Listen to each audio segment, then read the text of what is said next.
अब एक प्रोविजंस है ट्रांजिशनल प्रोविजंस। अब आप कहेंगे ट्रांजिशनल प्रोविजंस क्या हैं? जैसे कि एक लड़की की शादी होती है और वो अपने घर से जनरली दूसरे घर में जाती है, वो शायद दूसरी सिटी में भी हो सकता है या उसी सिटी में एक डिफरेंट एड्रेस पे हो सकता है।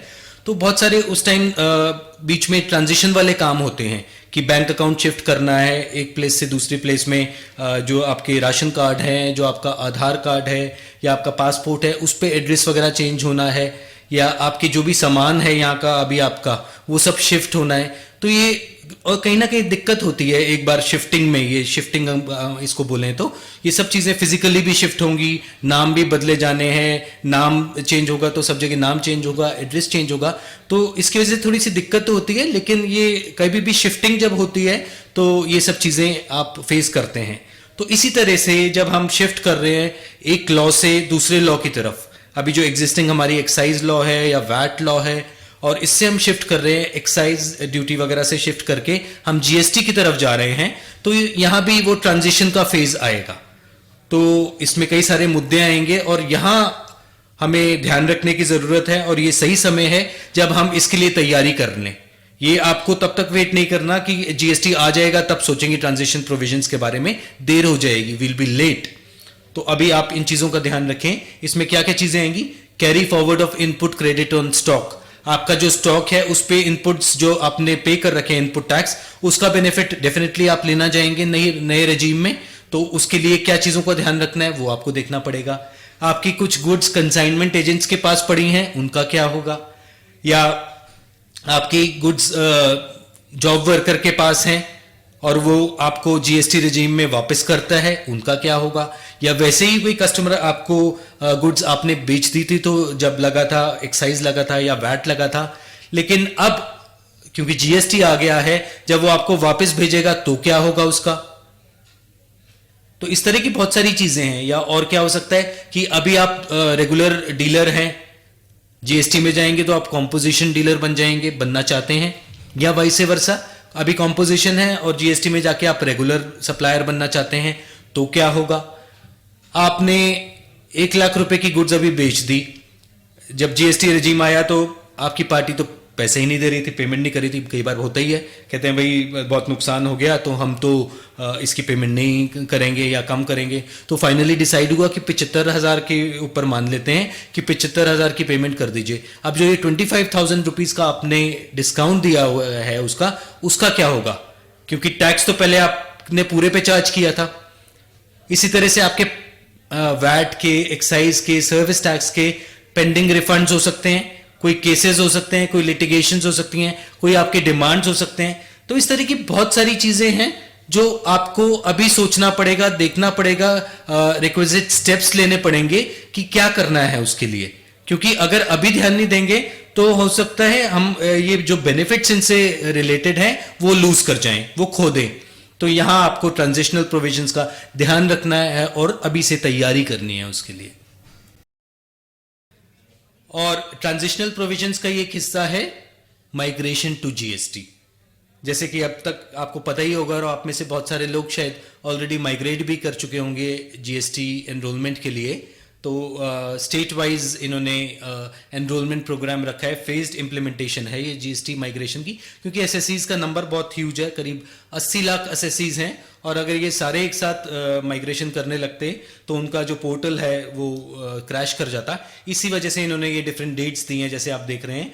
और जो हमारी नॉर्दर्न की स्टेट्स हैं वहाँ हमारा 16 दिसंबर से लेके 31 दिसंबर तक का टाइम था। लाइक जो दिल्ली हमारा है, हरियाणा, उत्तर प्रदेश, हिमाचल प्रदेश, राजस्थान, जम्मू एंड कश्मीर, चंडीगढ़ वगैरह, यहाँ ये डेट्स थी। और बाकी स्टेट्स के लिए अलग अलग डेट्स हैं। एक्साइज एसएससीज के लिए हमारी जो विंडो है वो थी 5 जनवरी से लेके 31 जनवरी तक।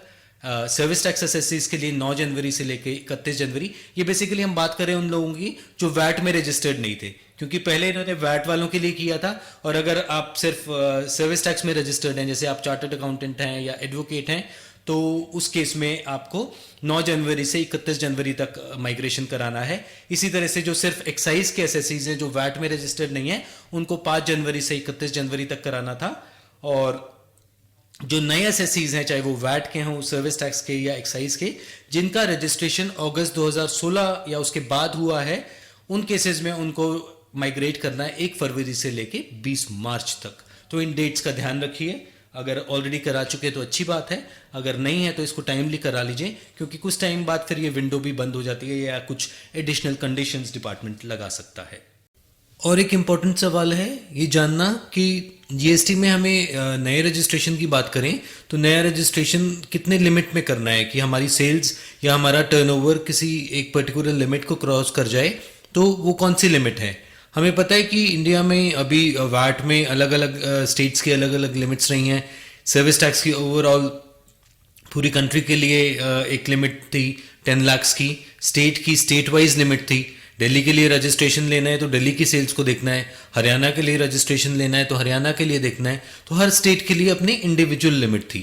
लेकिन अब जो एक लिमिट है ये पैन बेस्ड लिमिट है, जो भी एसएससी है उसके लिए, और एक ही कंसोलिडेटेड लिमिट है एक कंट्री के लिए। तो अगर हम बात करें नॉर्थ ईस्टर्न और हिली स्टेट्स की, इंक्लूडिंग सिक्किम, जम्मू एंड कश्मीर, उत्तराखंड, उत्तरांचल वगैरह, तो वहाँ की लिमिट है 10 लाख ऑफ रुपीज़। तो अगर आपकी सेल 10 लाख एक्सीड कर जाती है तो आपको रजिस्ट्रेशन कराना पड़ेगा और उसी डेट से आपको टैक्स देने की लायबिलिटी भी आपकी शुरू हो जाएगी। और अगर हम बाकी स्टेट्स की बात करें तो वो लिमिट इससे डबल है, दैट इज 20 लाख। तो 20 लाख अगर आपकी लिमिट हो जाती है, सेल्स हो जाती हैं या सेल्स टर्नओवर उससे एक्सीड कर जाता है, तो आपको जीएसटी में रजिस्ट्रेशन लेना पड़ेगा। यहाँ एक और इम्पॉर्टेंट चीज़ हमें याद रखनी पड़ेगी कि जो रजिस्ट्रेशन हमें नया लेना है वो 30 दिन के अंदर ले लेना चाहिए।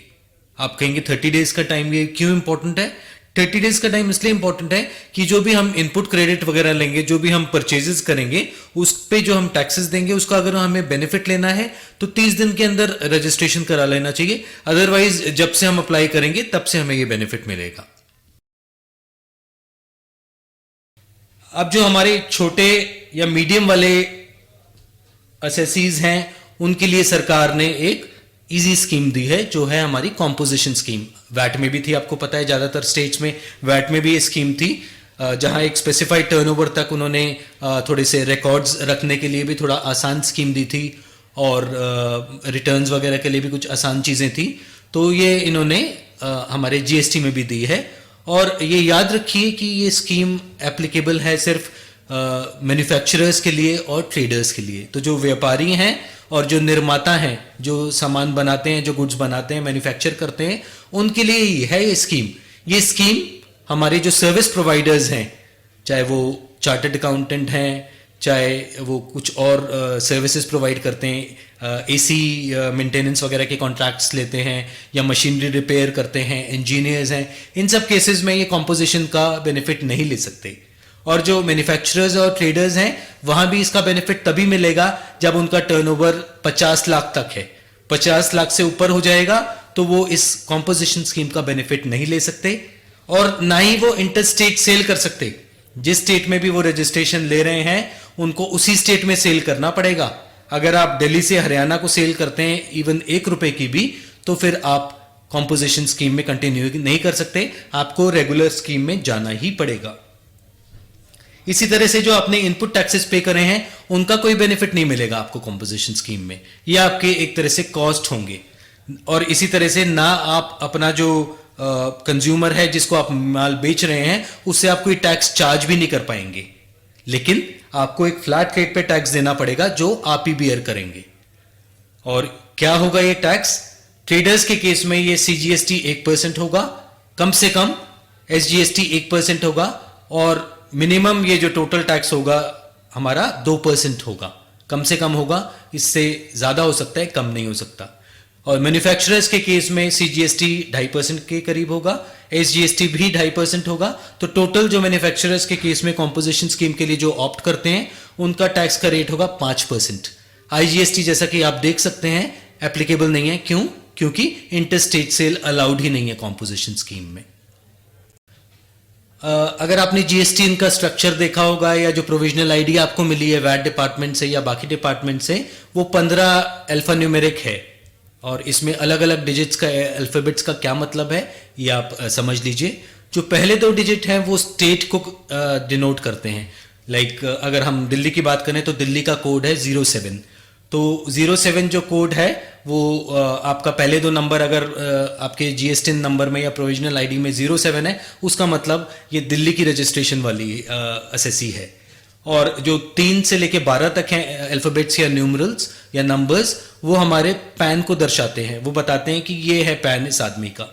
और 13 नंबर है वो हमारा एंटिटी कोड है। इसका मतलब कि अगर एक ही स्टेट में आपने एक से ज्यादा रजिस्ट्रेशन ले रखे हैं, जरूरी नहीं है, लेकिन अगर आप अलग अलग सेगमेंट्स के लिए, अलग अलग बिजनेसेस के लिए अलग अलग रजिस्ट्रेशन लेना चाहते हैं, तो आपका जो पहला बिजनेस होगा उसको 1 नंबर मिल जाएगा, दूसरा बिजनेस होगा उसको 2 नंबर मिल जाएगा। तो इस तरह से ये आपके नंबर्स आएंगे।